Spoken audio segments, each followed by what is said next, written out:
총회에 들어오지 못하는 자. 신명기 23장 1절에서 8절 말씀. 총회에 들어오지 못하는 자. 본문에는 여호와의 총회에 들어오지 못하는 자에 대해 언급된 규례다. 당시 여호와의 총회란 이스라엘의 거국적인 제사나 행사를 이끄는 공식적인 대표자 모임을 뜻한다. 어떤 사람이 여호와의 총회에 들어오지 못하는가? 1. 성적 기관이 상한 자. 고환이 상한 자나 음경이 잘린 자는 여호와의 총회에 들어오지 못하게 했다.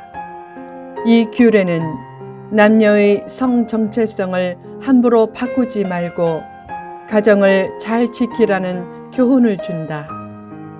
가정을 잘 지키려면 부부가 권리보다 책임을 앞세우고 서로를 인격적으로 대하고 서로 더 많이 알기를 힘써야 한다. 배우자의 심리, 취미, 소원, 필요, 건강 상태 등에 무관심해서 가정을 어렵게 만들지 말라. 사랑을 희생해서 성공하기보다 사랑을 실천하며 성공하라.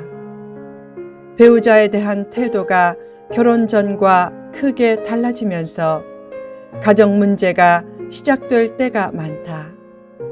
큰 문제와 아픔은 작은 상처에서 비롯된다. 가정의 행복은 작은 교감을 통해 굳건해지고 가정의 불행은 작은 교감이 막히면서 시작된다. 배우자에게 무조건 양보하라는 말이 아니다.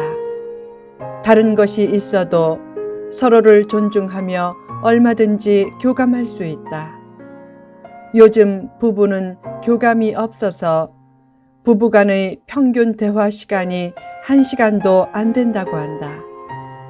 친구와 동료를 위해 시간을 많이 내기보다 배우자를 위해 시간을 많이 내라. 중요한 것을 외면하면서 바쁘다는 것은 무책임이다. 아무리 바빠도 가족을 위한 시간을 내고 배우자에 대한 성적인 책임도 힘써 이행하라. 서로의 감정과 생각과 소원을 존중하며 가정에서 책임적인 존재가 될 때 건강한 사회를 만드는 초석이 될 수 있다. 2. 사생자. 사생자는 10대에 이르기까지 여호와의 총회에 들어오지 못하게 했다. 사생자란 유대인과 이방인 사이에서 태어난 혼혈인의 뜻도 있지만 본문에서는 음행을 통해 태어난 자 혹은 근친상간을 통해 태어난 자를 뜻한다. 사생자를 10대에 이르도록 여호와의 총회에 들이지 않은 것은 음행을 큰 범죄로 보았기 때문이다. 혼외 정사를 통해 출생한 아이를 너무 사랑해서 그가 여호와의 총회에 받아들여지도록 정식 자녀로 삼기를 원하면 혼외 정사 대상을 정식 아내로 맞이해야 했다. 그것을 위해 아내와 이혼한 후 정식 아내로 맞이하기도 했고 아내의 양해하에 둘째 아내로 맞이하기도 했다. 하나님의 뜻은 일부 일처제이지만 간혹 복수의 아내를 두는 것이 허락된 이유는 간음 상태의 지속을 끝내려는 조치였다. 이혼은 원칙적으로 금지되지만 다음과 같은 때는 허락되었다. 첫째, 불신 배우자가 믿음을 부인하게 할 때다. 둘째, 불치병이나 불의를 숨기고 결혼했을 때다. 셋째, 가장 흔한 이유로서 배우자가 음행했을 때다. 음행으로부터 자신을 완벽히 지키기가 쉽지 않기에 누구도 그 문제에서 자신할 수 없지만 그래도 힘써 자신을 지킴으로 가정과 교회도 지켜내라. 예수님은 음욕만 품어도 간음한 것이라고 하셨다. 음욕만 품어도 이혼해야 한다는 뜻이 아니라 참된 사랑 가운데 결혼을 지속시키라는 뜻이다. 사랑도 없고 마음이 완전히 떠난 상태에서 주위 사람들의 시선 때문에 혹은 사회적인 전통 때문에 혹은 자녀 문제 때문에 한 몸으로 지내면서 성적인 행위를 하는 것도 크게 보면 간음이 될 수 있다. 사랑이 없다고 해서 쉽게 헤어져도 좋다는 말이 아니라 결혼 생활에서 사랑의 회복을 위해 힘쓰라는 말이다.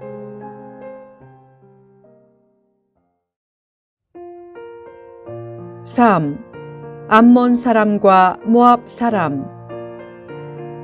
암몬 사람과 모압 사람은 아브라함의 조카인 롯이 두 딸과 관계해서 낳은 두 아들의 후손들로서 이스라엘과 혈통적으로 가깝기에 화친 대상으로 삼았지만 여호와의 총회에는 영원히 들어오지 못하게 했다.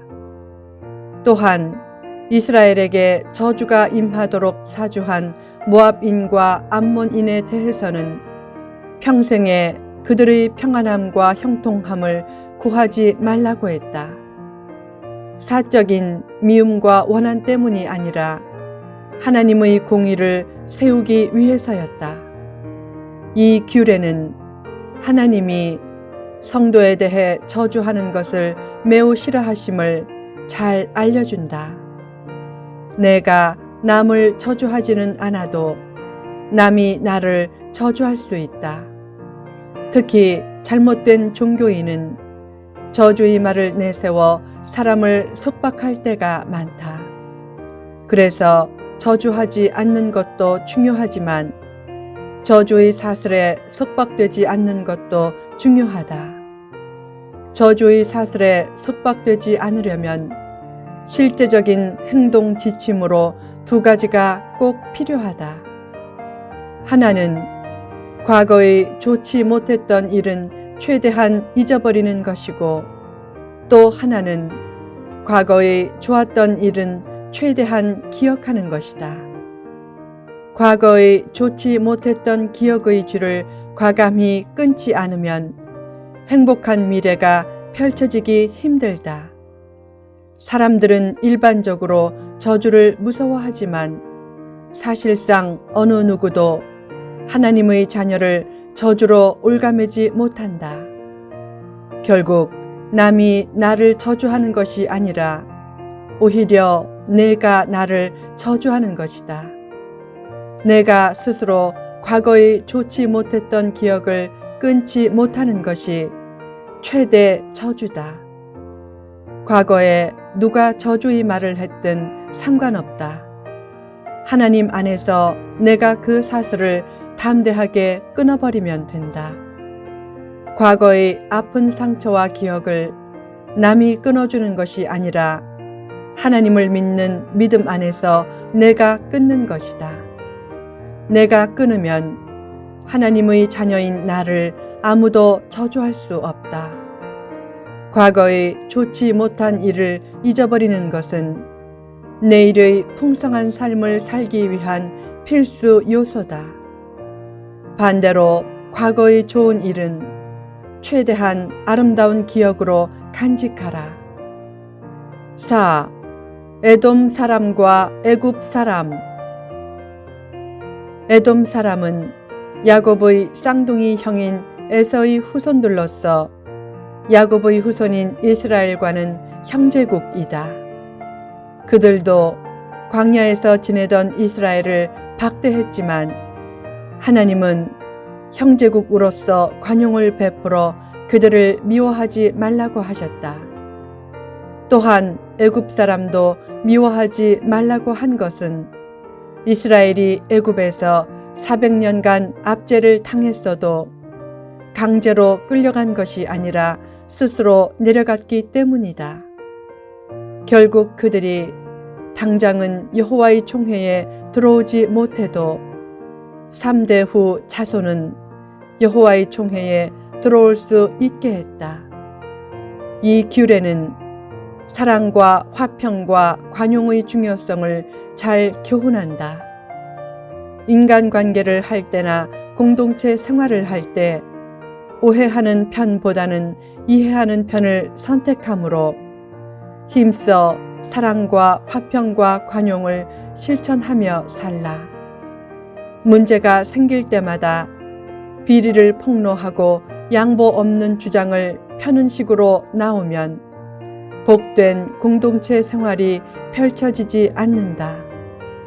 인생은 선택이다.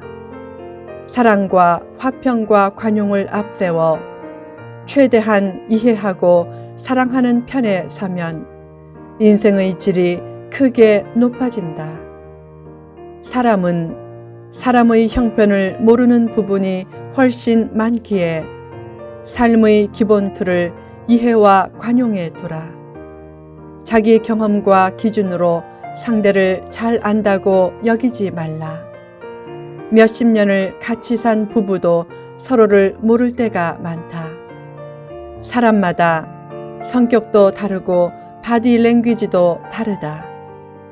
그처럼 서로 다른 존재임을 알고 이해하려는 것이 관용이다. 남의 행동 양식을 이해하고 존중할 때 내 행동 양식도 존중받는다. 예절이 바르다는 것은 인사를 잘하고 교양 있게 행동하는 것만을 의미하지 않는다. 예절의 기초는 서로의 차이를 인정하는 관용이다. 어떻게 그렇게 살 수 있어? 이제 좀 바꿔. 라는 식으로 나오지 말고 성경이 명백한 잘못으로 규정하는 것 외에는 저 사람은 나와 달라. 한번 이해해보자. 라는 태도를 가지라. 그때 차분히 서로의 약점을 고쳐 나갈 수 있고 소통이 이루어지면서 회복의 역사와 상처 치유의 역사가 나타난다.